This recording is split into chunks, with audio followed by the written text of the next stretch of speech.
പ്രിയപ്പെട്ടവരെ, ഇന്ത്യൻ മണ്ണിൽ വർഗീയവാസിസം ആഴ്ന്നിറങ്ങുകയാണ്. വിദ്യാഭ്യാസത്തിന്റെ കാവ്യവൽക്കരണത്തിലൂടെയും വ്യാജമായ ചരിത്രത്തിന്റെ നിർമ്മിതിയിലൂടെയും ഭരണകൂടം സാംസ്കാരിക അധിനിവേശം നടത്തുന്ന, യുക്തിചിന്തയ്ക്കും ശാസ്ത്രബോധത്തിനും പകരം അന്ധവിശ്വാസങ്ങളെ രാഷ്ട്രീയ ആയുധമാക്കുന്ന ഈ കാലത്ത് നമ്മൾ ജനങ്ങൾ നിശബ്ദരായിരുന്നുകൂടാ. സത്യം തമസ്കരിക്കപ്പെടുന്ന സത്യാനന്തര കാലത്തിൽ യഥാർത്ഥ വസ്തുതകൾ ഉയർത്തിപ്പിടിക്കാൻ ഇതാ വരികയായി ജനസംവാദ യാത്ര. അശാസ്ത്രീയതയ്ക്കെതിരെ ശാസ്ത്രബോധത്തിന്റെ, വർഗീയതയ്ക്കെതിരെ മതേതരത്വത്തിന്റെ കരുത്തുറ്റ പ്രതിരോധം. കേരള ശാസ്ത്ര സാഹിത്യ പരിഷത്തിന്റെ ജനസംവാദ യാത്ര. വരൂ, പങ്കുചേരൂ. സുഹൃത്തുക്കളെ, ശാസ്ത്ര സാഹിത്യ പരിഷത്തിന്റെ ജനസംവാദ യാത്രയാണ് ഇവിടെ എത്തിച്ചേർന്നിരിക്കുന്നത്. ഫെഡറൽ സംവിധാനം തകർക്കുന്ന കാലത്ത്, ഭരണഘടനയുടെ സത്ത ചോർത്തിക്കളയുന്ന ഒരു കാലത്താണ് ശാസ്ത്ര സാഹിത്യ പരിഷത്തിന്റെ ജനസംവാദ യാത്ര ഇവിടെ എത്തിച്ചേർന്നിരിക്കുന്നത്. ഇതുപോലുള്ള തെരുവോരങ്ങളിലും വീട്ടുമുറ്റങ്ങളിലും കേരളത്തിലുടനീളം അനേകം ജനസംവാദ യാത്രകൾ നടത്തി വരികയാണ്. മലപ്പുറം ജില്ലയിലെ ജനസംവാദ യാത്രയിലെ അംഗങ്ങളും നാടകത്തിൽ അഭിനയിക്കുന്ന അഭിനേതാക്കളുമാണ് ഞങ്ങൾ. നാടകം ഇന്ത്യയുടെ ഒപ്പ്.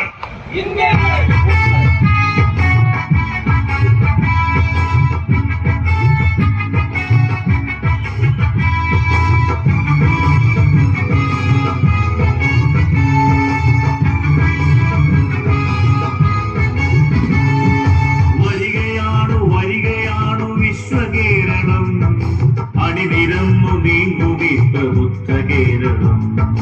വരികയാണു വരികയാണു വിശ്വകേരളം. അണിനിരന്നു നീങ്ങുമി പ്രബുദ്ധ കേരളം. ഇതിനു ജാതി ഭൈരവീയ തോഴരെ സഭാക്കളെ, മതവിരോധ ശബ്ദമീയ മാതൃഭൂമി മക്കളെ.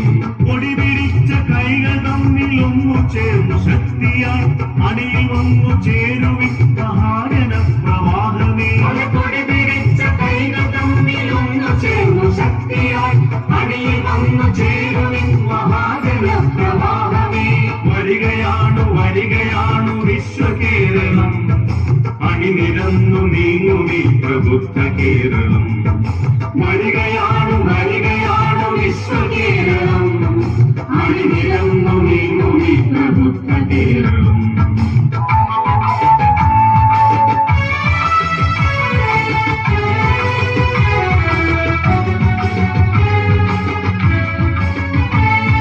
വളരണം വിവേകരത്ന കനി പിടിച്ചെടുക്കുവാൻ.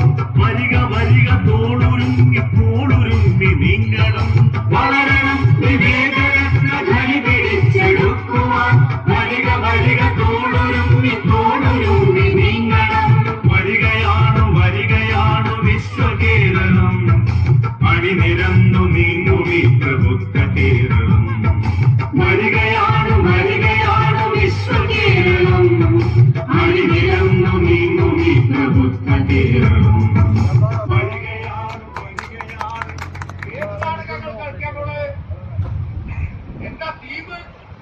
ഉദ്ദേശിച്ച് നാടകമാണല്ലോ ഞങ്ങളൊക്കെ കളിക്കാൻ പോണത്.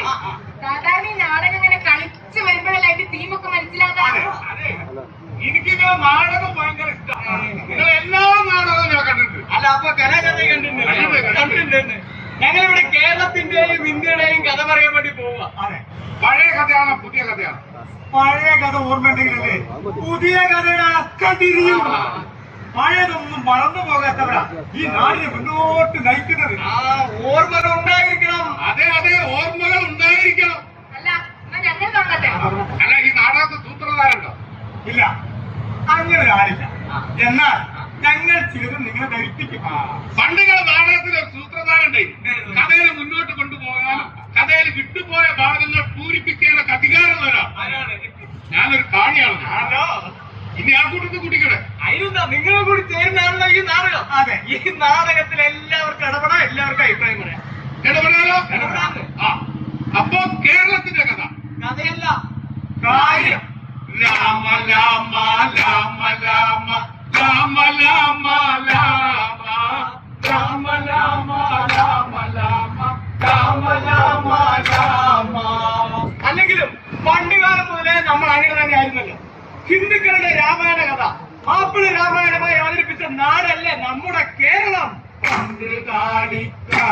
ഗൗരി പാടി വന്ന പാട്ട് കണ്ടതല്ലേ നമ്മൾ രാമായണം കഥ പാട്ട് രാമ രാമ രാമ രാമ രാമ രാമ രാമ രാമ രാമ രാമ രാമ രാമ രാമ രാമ. ആരൊക്കെ എന്തൊക്കെ പ്രചരിപ്പിച്ചാലും നമ്മൾ ഇപ്പോഴും അങ്ങനെ തന്നെയല്ലേ ജോസഫേ? എന്നല്ലാണ്ട് അതുകൊണ്ടാണല്ലോ അമ്പലമുറ്റത്ത് നോമ്പ് തുറക്കാൻ സൗകര്യം ചെയ്തു കൊടുക്കുന്നതും പള്ളിയിലെ ഇവ അയ്യപ്പ ഭക്തരെ സഹായിക്കുന്നതും അയ്യപ്പ ദർശനം കഴിഞ്ഞ് മാലയൂരാൻ ഭക്തർ അർത്തുങ്കൽ പള്ളിയിൽ എത്തുന്നതൊക്കെ. നമ്മളിപ്പോ ഇവിടെ നാടകം കളിക്കാൻ വന്നതിന്റെ കാരണം തന്നെ എന്താ സംസ്കാരവുമായി കണ്ടുചേർന്നുകൊണ്ടാണല്ലോ പണ്ടുകാലം മുതലേ നമ്മുടെ രാഷ്ട്രീയം സഞ്ചരിച്ചത്. ഇതിനൊക്കെ പ്രതികാരം ചെയ്യാതുടങ്ങുമോ മനിതരെ നിങ്ങളുടെ പിന്മുറക്കാം.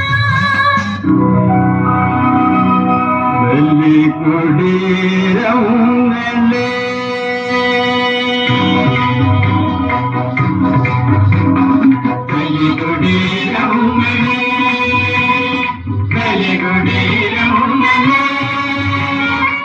ഞാനൊരു പുതിയ കഥ പറയുകയാണ്. പ്രൊഫസർ ചെറുകാടിന്റെ ദേവലോകം.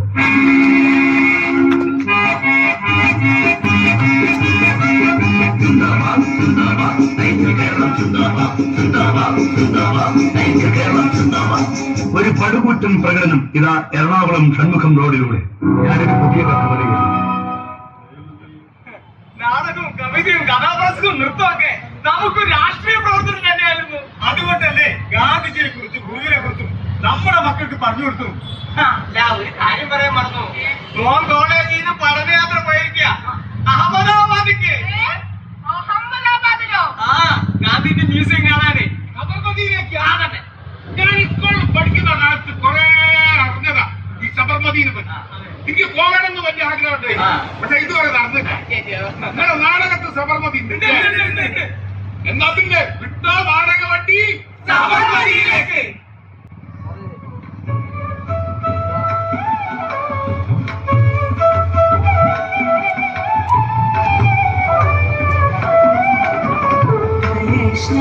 जन तो तेने कहे जी पीढ़ पराए जाने.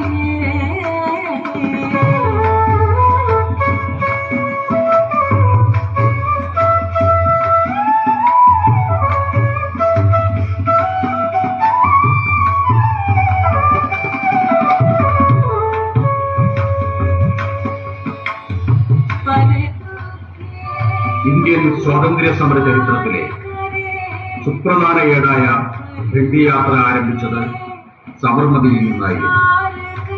ഗാന്ധിജി സബർമതിയിലെത്തിയ 1917 മുതൽ ഇന്ത്യൻ സ്വാതന്ത്ര്യ സമര ചരിത്രത്തിലെ പ്രധാനപ്പെട്ട പല സംഭവങ്ങളുടെയും കേന്ദ്ര ബിന്ദുവായിരുന്നു ഇവിടെ.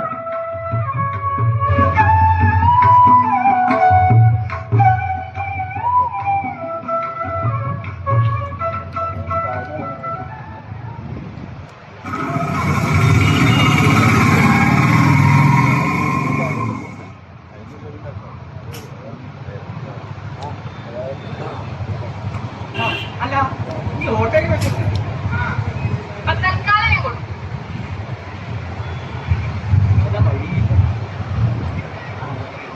നമസ്തേ ചേച്ചി. ആരാ? എവിടുന്നാ? ഞാൻ രോഹിത്. ഇത് മീര. ഞങ്ങൾ ശരിക്കും കേരളത്തിൽ നിന്നാ, പക്ഷെ ഇപ്പൊ വരുന്നത് ഡൽഹിയിൽ. ഞങ്ങളെ ഡൽഹി യൂണിവേഴ്സിറ്റിയിൽ റിസർച്ച് ചെയ്യാം. രണ്ടുപേരുടെ സബ്ജക്ട് ഗാന്ധി സ്റ്റഡീസ് ആണ്. Very good, very good. അല്ല നിങ്ങളാണ് ഈ മ്യൂസിയത്തിന്റെ ചുമതലക്കാരൻ? അതെ, ഈ സബർമതി ആശ്രമത്തിന്റെയും മ്യൂസിയത്തിന്റെയും ഒക്കെ കാവൽക്കാരൻ.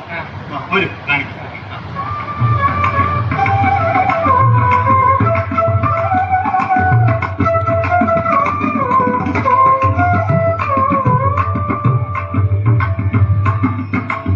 ईश्वर अल्लाह तेरो नाम सबको सन्मति दे भगवान.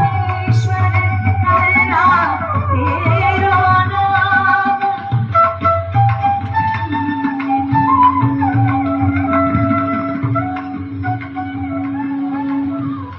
I regard myself as a soldier, though a soldier of peace. No, discipline and truth. I must ask you to believe me when I say that I have never made a statement of this description, that the masses of India, if it became necessary, would resort to violence. മഹാത്മാവിന്റെ ശബ്ദം. അത് സബർമതിന്ന് കേൾക്കുമ്പോ വല്ലാത്തൊരു feel. Rohit അല്ല, നിങ്ങൾ കേരളത്തിലേക്ക് വന്നിട്ടുണ്ടോ? വന്നിട്ടില്ല, പക്ഷെ കേട്ടിട്ടുണ്ട്. എനിക്കറിയാം കേരളത്തെ കുറിച്ച്. എപ്പോഴും വാർത്തകൾ ഉണ്ടാവുമല്ലോ. ഇപ്പൊ തന്നെ ഉണ്ട് നിർബന്ധിച്ച് ബീഫ് തീറ്റിക്കുന്നതും പിന്നെ മതം മാറ്റുന്നതൊക്കെ. കണ്ട് ഞങ്ങളെയും കാണിച്ച് ആ സിനിമ. ഞങ്ങൾ അവിടെ ആരെയും നിർബന്ധിച്ചൊന്നും തിന്നിപ്പിക്കാറില്ല. ഇഷ്ടമുള്ളവർക്ക് ബീഫ് കഴിക്കാം, ഇഷ്ടമില്ലാത്തവർക്ക് കഴിക്കാതെ ഇരിക്കാം. ഞാൻ ബീഫ് കഴിക്കാറില്ല, പക്ഷെ എന്റെ വീട്ടിലെ ബാക്കി എല്ലാരും കഴിക്കും. അതൊക്കെ ഓരോരുത്തരുടെ ഇഷ്ടല്ലേ. അല്ല, കേരളത്തെ കുറിച്ച് ബീഫിന്റെ കഥ മാത്രമേ നിങ്ങൾ കേട്ടിട്ടുള്ളൂ? കേട്ടിട്ടുണ്ട്. ജിഹാദിനെ കുറിച്ചും കേട്ടിട്ടുണ്ട്. പിന്നെ സമരം കൊണ്ട് നശിച്ചൊരു നാടിനെ കുറിച്ചും കേട്ടിട്ടുണ്ട്. സമരം കൊണ്ട് നശിച്ചതല്ല, സമരം കൊണ്ട് പലതും നേടിയ നാടാ കേരളം. പച്ചമട്ടിൽ വേർപ്പ് വീഴ്ത്തി തീർത്തതാണ് കേരളം. പരശുരാമൻ മഴുകരഞ്ഞ് നേടിയതല്ല. അല്ല,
ഇപ്പോഴും വന്നിരിക്കുന്ന ഒരു മെസ്സേജ് ആകെ വൈറലല്ലേ. അതൊക്കെ വാട്സപ്പിലൂടെ, യൂട്യൂബിലൂടെ, ഫേസ്ബുക്കിലൂടെ ഒക്കെ ഞങ്ങൾ അറിയുന്നുണ്ട്, കേൾക്കുന്നുണ്ട് നിങ്ങളുടെ നാട്ടുവിശേഷങ്ങള്. എന്തറിയാം നിങ്ങൾക്ക് കേരളത്തിനെ കുറിച്ച്? കളവ് പറയാം.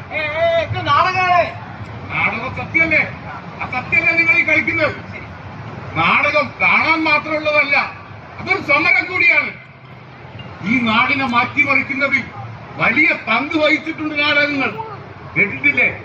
അടുക്കളയിൽ നിന്ന് അരങ്ങത്തേക്ക് പാട്ടമാക്കി നിങ്ങൾ എന്നെ കമ്മ്യൂണിസ്റ്റ് ആക്കി. ഇത് നല്ല മനസ്സിലാവാൻ നോക്ക്. ഇത് ഭൂമിയാണ്. ഈ നാടകങ്ങളൊക്കെ അരങ്ങിൽ ആടിത്തിമിർക്കുമ്പോ കാണികൾ ഒരുമിച്ച് എഴുന്നേറ്റ് നിന്ന് മുദ്രാവാക്യങ്ങൾ വിളിച്ചിരുന്നു. നാടകത്തിലെ പാട്ടുകൾ ഒരു ഏറ്റുപാടിയിരുന്നു. നമ്മൾ കൊയ്യും വയലെല്ലാം നമ്മുടേതാകും കൈങ്ങിണിയെ, നമ്മൾ കൊയ്യും വയലെല്ലാം നമ്മുടേതാകും കൈങ്ങിളിയെ. അത് കാലത്തിന്റെ നാടകം, ഇത് പുതിയ കാലത്തിന്റെ നാടകം. നാടകമല്ലേ? കാണികൾ ഇടപെടുമെന്ന് പറഞ്ഞല്ലോ, അതുകൊണ്ട് ഇനിയും ഇടപെടും. അതന്നെയാ ഞങ്ങളും പറയുന്നത്. ഈ നാടകം ഇടപെടും.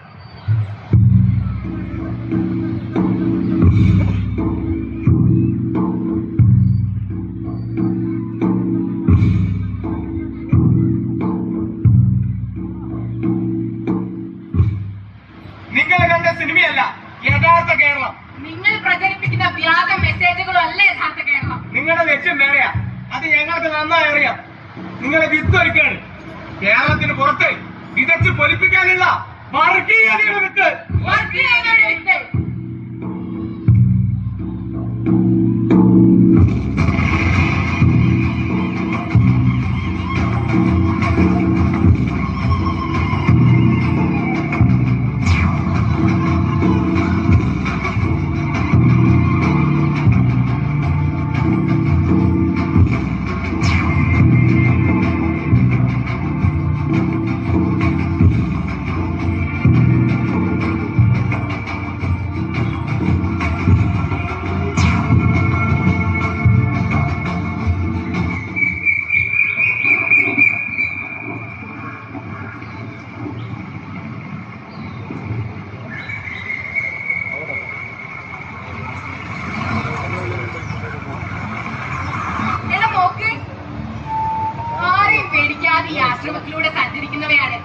ഈ തത്തകളും മയിലും അണ്ണാറക്കടലും നായ്ക്കളും ഒക്കെ.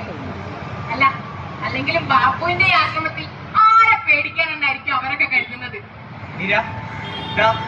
ആ കാണുന്നതാണ് ഗാന്ധിയുടെ മുറി. തൊട്ടടുത്തുള്ളത് കസ്തൂർബായുടെ മുറി. ആശ്രമത്തിന് മുൻഭാഗത്ത് ആ പുഴക്കരികിലായി കാണുന്ന ആ ചെറിയ മുറ്റുമില്ലേ, അവിടെ വെച്ചായിരിക്കും ബാപ്പുജി പ്രാർത്ഥനാ യോഗങ്ങൾ ചേർന്നിട്ടുണ്ടാവുക.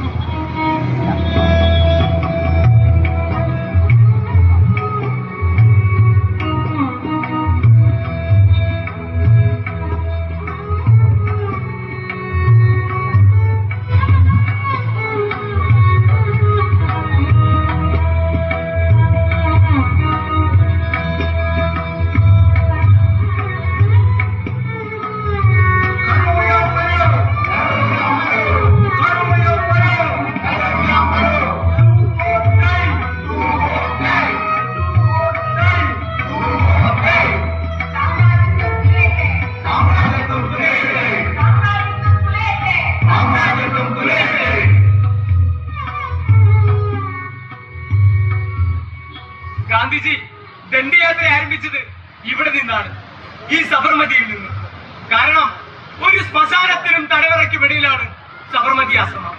ഒരു സത്യാഗ്രഹിയുടെ ജീവിതം ഒന്നുകിൽ ശ്മശാനത്തിൽ അല്ലെങ്കിൽ തടവറയിൽ അവസാനിക്കണമെന്നായിരുന്നു എല്ലായ്പ്പോഴും ഗാന്ധിജി പറയാറുള്ളത്. ചരിത്രം ഉറക്കുന്ന മനസ്സിലൂടെയാണ് നമ്മളിപ്പോ നടക്കുന്നത്. ഈ ആശ്രമ പരിസരവും നദീതീരവും ഒക്കെ കാണാൻ എന്തൊരു ഭംഗിയാ. അല്ല, മുമ്പേ പൊടിയോരത്തൊക്കെ താമസിച്ച മനുഷ്യരുണ്ടല്ലോ, അവരൊക്കെ ഇപ്പൊ എവിടെയായിരിക്കും? മാറ്റി പറപ്പിച്ചിട്ടുണ്ടാവും. ഗ്രാമസ്വരാജായിരുന്നല്ലോ ഗാന്ധിജിയുടെ ഏറ്റവും വലിയ സ്വപ്നം. സമൂഹത്തിലെ ഏറ്റവും ദരിദ്രരായ മനുഷ്യരെ കുറിച്ചായിരുന്നു ഗാന്ധിജി എപ്പോഴും വേവലാതിപ്പെട്ടുകൊണ്ടിരുന്നത്. താമസിക്കാൻ വൃത്തിയും സൗകര്യമുള്ള പുതിയ പാർപ്പിടം നൽകിയ ശേഷമായിരിക്കും അല്ലേ അവരെ ഇവിടുന്ന് ഒഴിപ്പിച്ചത്? അതെ,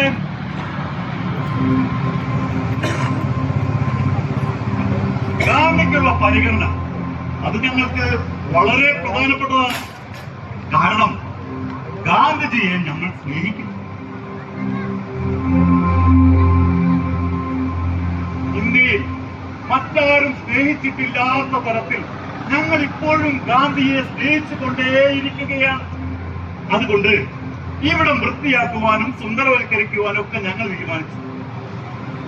ഇവിടെയുള്ളവരൊക്കെ ചെറുതായിട്ടൊന്ന് തുടച്ചു മാറ്റി. പിന്നെ പാർപ്പിടമൊരുക്കലൊക്കെ അതൊക്കെ അവരവരുടെ വ്യക്തിപരമായ കാര്യമാണല്ലോ.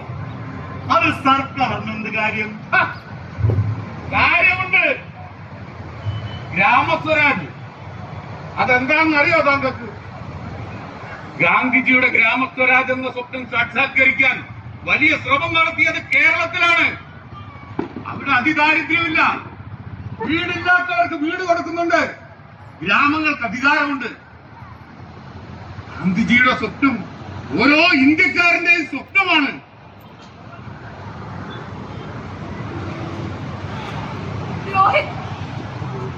അപ്പൊ മുമ്പാണ് താമസിച്ച മനുഷ്യരോ? അവർ നിഷാദന്മാരായിരുന്നു. അവർ നിഷാദന്മാരായിരുന്നു. അവർ അധകൃതരായിരുന്നു.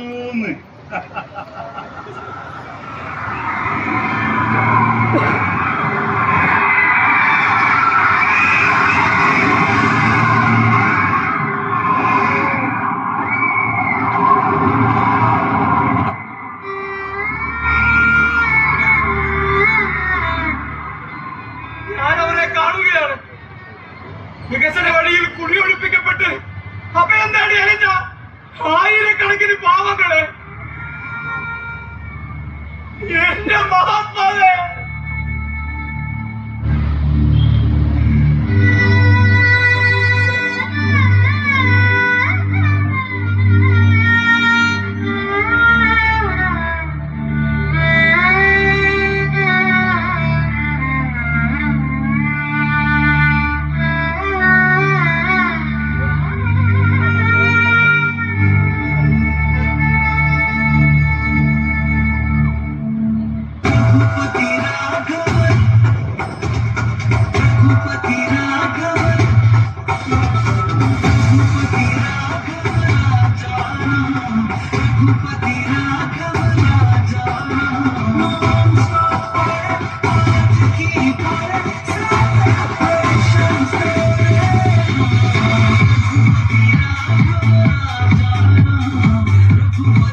സബർമതിയിൽ നിന്നും മറ്റ് ഗാന്ധി മ്യൂസിയങ്ങളിലേക്ക് ചെല്ലും. കാണും. സമയമാകുമ്പോൾ നിങ്ങൾക്ക് എല്ലാ കാര്യങ്ങളും മനസ്സിലാക്കും.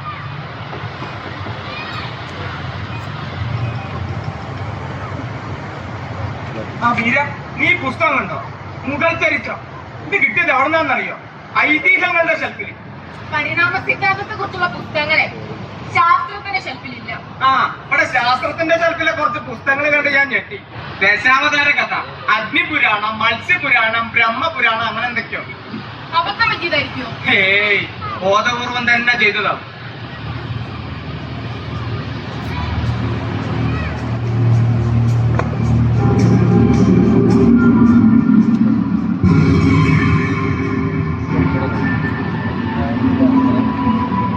മീര, അതൊക്കെ എവിടെ? എന്ത്? ആ പഴയ ചിത്രങ്ങൾ. ഗോഡ്സെ ഗാന്ധിയെ വെടിവെച്ച് കൊല്ലുന്ന ചിത്രം, കെ രാമനെ വിളിച്ച് ഗാന്ധിജി പിടിഞ്ഞു വീഴുന്ന ചിത്രം, ഇതൊക്കെ ഇവിടെ ഉണ്ടെന്നല്ല നമ്മൾ പഠിച്ചിട്ടുള്ളത്. ശരിയാണല്ലോ. ഈ മഹാത്മാ മ്യൂസിയത്തിൽ എന്താ സംഭവിച്ചത്? ഇവിടെ ഇപ്പൊ ഗാന്ധിജി ഇല്ലല്ലോ. എന്താ നിങ്ങളുടെ പ്രശ്നം? ഗാന്ധിക്ക് വെടിയേൽക്കാത്തതാണോ? അതാണോ നിങ്ങളെ വിഷമിപ്പിക്കുന്നത്? പക്ഷെ അതല്ലേ ചരിത്രം. ആരുണ്ടാക്കിയ ചരിത്രം? ചരിത്രം ആരെഴുതിയാലും ഗാന്ധിജി വെടിയേറ്റാണല്ലോ മരിച്ചത്. ആയിരിക്കാം, അല്ലെങ്കിൽ അല്ലായിരിക്കാം. ഇപ്പോൾ അതിനെന്താണ് ഇവിടെ പ്രസക്തി? ഗാന്ധിയെ വെടിവെച്ച തോക്കും ഇപ്പൊ കാണാനില്ല. മ്യൂസിയങ്ങളിൽ നിന്ന് ചരിത്ര രേഖകളും ചരിത്രത്തിൽ നിന്ന് വസ്തുതകളൊക്കെ മാഞ്ഞു പോയിക്കൊണ്ടിരിക്കുക. എന്തിനാണ് നിങ്ങൾ എല്ലായ്പ്പോഴും പകയെക്കുറിച്ചും രക്തത്തെക്കുറിച്ചും മരണത്തെക്കുറിച്ചും മാത്രം ചിന്തിക്കുന്നത്? സ്നേഹത്തെക്കുറിച്ചും സഹനത്തെക്കുറിച്ചും മാത്രം ചിന്തിക്കും. അതല്ലേ ബാപ്പുജി നമ്മെ പഠിപ്പിച്ചത്. എല്ലാ ഗാന്ധി മ്യൂസിയത്തിലെ കാവൽക്കാർക്കും ഒരേ മുഖം, ഒരേ രൂപം, ഒരേ ശബ്ദം. എന്തിനാണ് നിങ്ങൾ എല്ലായ്പ്പോഴും പഴയ ജാതി വ്യവസ്ഥയെക്കുറിച്ചും അടിമത്തത്തെക്കുറിച്ചും പീഡനത്തെക്കുറിച്ചും മാത്രം ചിന്തിക്കുന്നത്? എന്താണ് ഇപ്പോൾ നിങ്ങളുടെ യഥാർത്ഥ പ്രശ്നം? ഗാന്ധിക്ക് വെടിയേറ്റിട്ടില്ല എന്നതാണോ? മരിച്ചാലും മായില്ല ആ ചോരക്കര. ഒരു പിടിയുപ്പിന തൊട്ടുണർത്തി ഗാന്ധി ഇന്ത്യയുടെ ആത്മാഭിമാനം. ഒരു പിടിയുപ്പിന തൊട്ടുണർത്തി ഗാന്ധി ഇന്ത്യയുടെ ആത്മാഭിമാനം. ഓമൽക്കിനാക്കളിൽ നൂലിട്ടു കോർത്തെടുത്തിന്ത്യയുടെ സ്വാശ്രയത്വം. ഓമൽക്കിനാക്കളിൽ നൂലിട്ടു കോർത്തെടുത്തിന്ത്യയുടെ സ്വാശ്രയത്വം.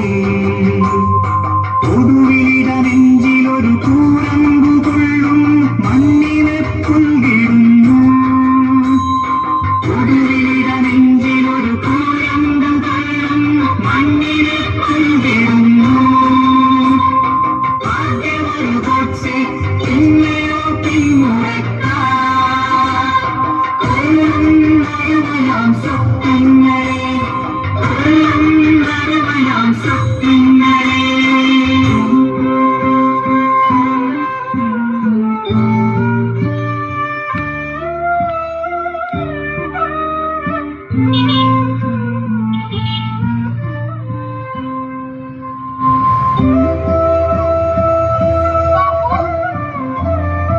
അയ്യോ, പൊള്ളിയോ?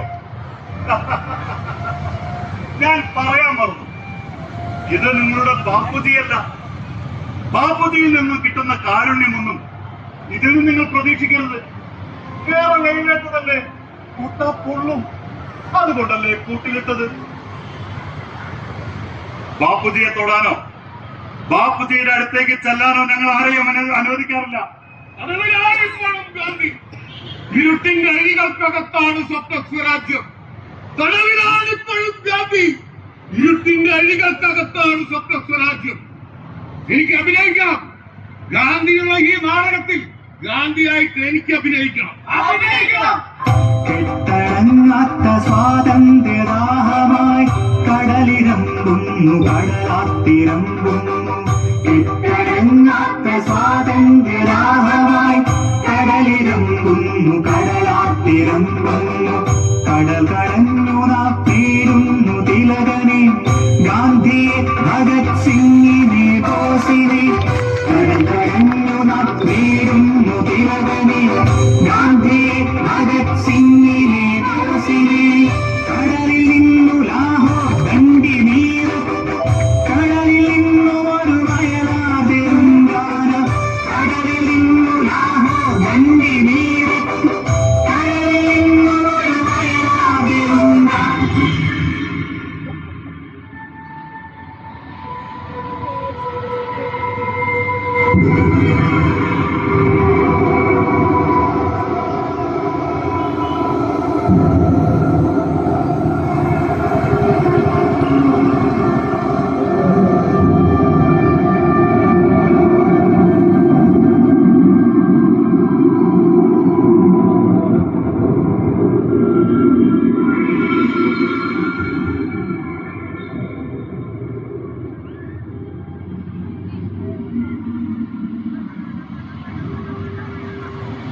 ബാപ്പു, അങ്ങ് പറഞ്ഞതൊക്കെയും ഹിന്ദു സ്വരാജിനെ കുറിച്ചായിരുന്നല്ലോ. അതുതന്നെയാണ് ഞങ്ങളുടെ ഹിന്ദുത്വ രാഷ്ട്രം. അങ്ങേ അനുസ്മരിക്കുന്നതിന് വേണ്ടി രാജ്യത്തുടനീളം പദയാത്രകൾ നടത്തണമെന്ന് പ്രധാനമന്ത്രി ആവശ്യപ്പെട്ടിരിക്കുകയാണ്. അങ്ങയുടെ തത്വത്തിന്റെ യഥാർത്ഥ പിൻഗാമികൾ ഞങ്ങളാണെന്ന് അങ്ങേക്ക് ഇനിയും വിശ്വാസമായിട്ടില്ലേ? നിങ്ങളുടെ ഹിന്ദു രാഷ്ട്ര സങ്കല്പവുമായി എന്റെ ഹിന്ദു സ്വരാജിനൊരു ബന്ധവുമില്ല. മതരാഷ്ട്ര നിർമ്മിതിയാണ് നിങ്ങളുടെ ഹിന്ദുത്വം. ഒരു മതം, ഒരു ഭാഷ, ഒരു ദേശം, ഒരു കൊടി എന്നിവയൊക്കെയാണ് അതിനുള്ള മാർഗം. ഹിന്ദു സ്വരാജ് എന്നതുകൊണ്ട് ഞാൻ അർത്ഥമാക്കിയത് ബഹുസ്വരതയാണ്. വ്യത്യസ്തമായ രണ്ട് രാഷ്ട്രീയ ധാരകളാണ് നമുക്ക്. അതുകൊണ്ട് തന്നെ നമുക്ക് ഒരുമിച്ച് പോകാൻ കഴിയും. പ്രതീകങ്ങളുടെ രാഷ്ട്രീയ പ്രസക്തി ഞങ്ങളും തിരിച്ചറിയുന്നുണ്ട്. ജാതിക്കെതിരായ പോരാട്ടവും പന്തിഭോജനവും ഒക്കെ ഞങ്ങളും ആരംഭിച്ചിട്ടുണ്ട്. അതുകൊണ്ട് അങ്ങേക്ക് ഞങ്ങളെ ഇഷ്ടപ്പെടാതിരിക്കാനാകില്ല ബാപ്പു. സത്യമാണ് എന്റെ ദൈവം. നിങ്ങളാകട്ടെ അസത്യങ്ങൾ കൊണ്ട് ചരിത്രം രചിക്കുന്നു. അഹിംസയുടെ രാഷ്ട്രീയവും അന്യമത ബഹുമാനവുമാണ് എന്റെ ദർശനം. നിങ്ങളാകട്ടെ ഹിംസയുടെ പ്രവാചകർ. പിന്നെ എങ്ങനെയാണ് നമുക്ക് സന്ധി ചെയ്യാൻ കഴിയും? ബാപ്പു,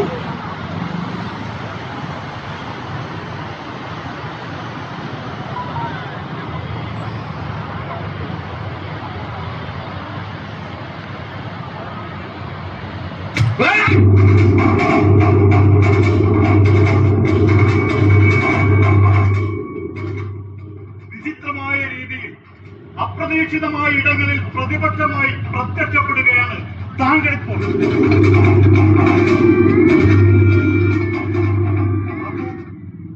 സത്യം പറയാമല്ലോ, അങ്ങയെ കൊല്ലാൻ പറ്റിയില്ല.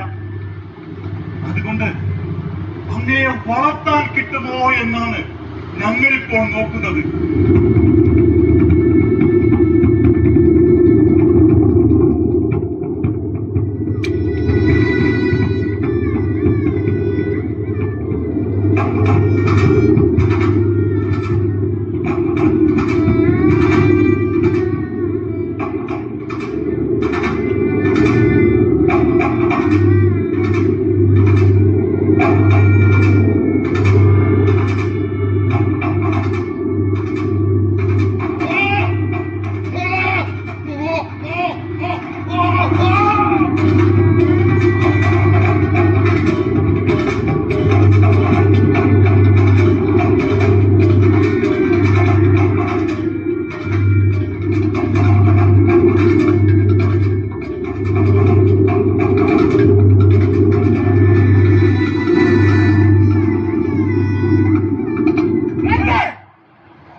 ഈ വേഷപ്പകർച്ച കൊണ്ട് ചരിത്രത്തെ മൂടി വെക്കാമെന്ന് നിങ്ങൾ കരുതണ്ട. ഗാന്ധിയുടെ വടി കയ്യിലെടുത്ത ഗാന്ധിയാവില്ല. ഇത് അഹിംസയുടെ ആയുധമാണ്. അധികാരത്തിന് ചെങ്കോലല്ല. നിങ്ങൾ വിതയ്ക്കുന്ന കലാപത്തിന്റെ വിത്തുകൾ മുള പിടിക്കാത്ത ഒരു നാട്ടിൽ നിന്നാണ് ഞങ്ങൾ വരുന്നത്. നിങ്ങൾ മനുഷ്യരുടെ വിശ്വാസത്തെയും ആചാരത്തെയും കുറിച്ച് ചിന്തിക്കുമ്പോ ഞങ്ങൾ അവരുടെ വിശപ്പിനെയും ഭക്ഷണത്തെയും കുറിച്ച് ചിന്തിക്കുന്നു. നിങ്ങൾ ദേവാലയങ്ങളെ കുറിച്ച് ചിന്തിക്കുമ്പോ ഞങ്ങൾ മനുഷ്യരുടെ പാർപ്പിടങ്ങളെ കുറിച്ചും പള്ളിക്കൂടങ്ങളെ കുറിച്ചും ചിന്തിക്കുന്നു. നിങ്ങൾ മരണത്തെ കുറിച്ചും മോക്ഷത്തെ കുറിച്ചും ചിന്തിക്കുമ്പോൾ ഞങ്ങൾ അവരുടെ ആരോഗ്യത്തെ കുറിച്ചും ക്ഷേമത്തെ കുറിച്ചും ചിന്തിക്കുന്നു.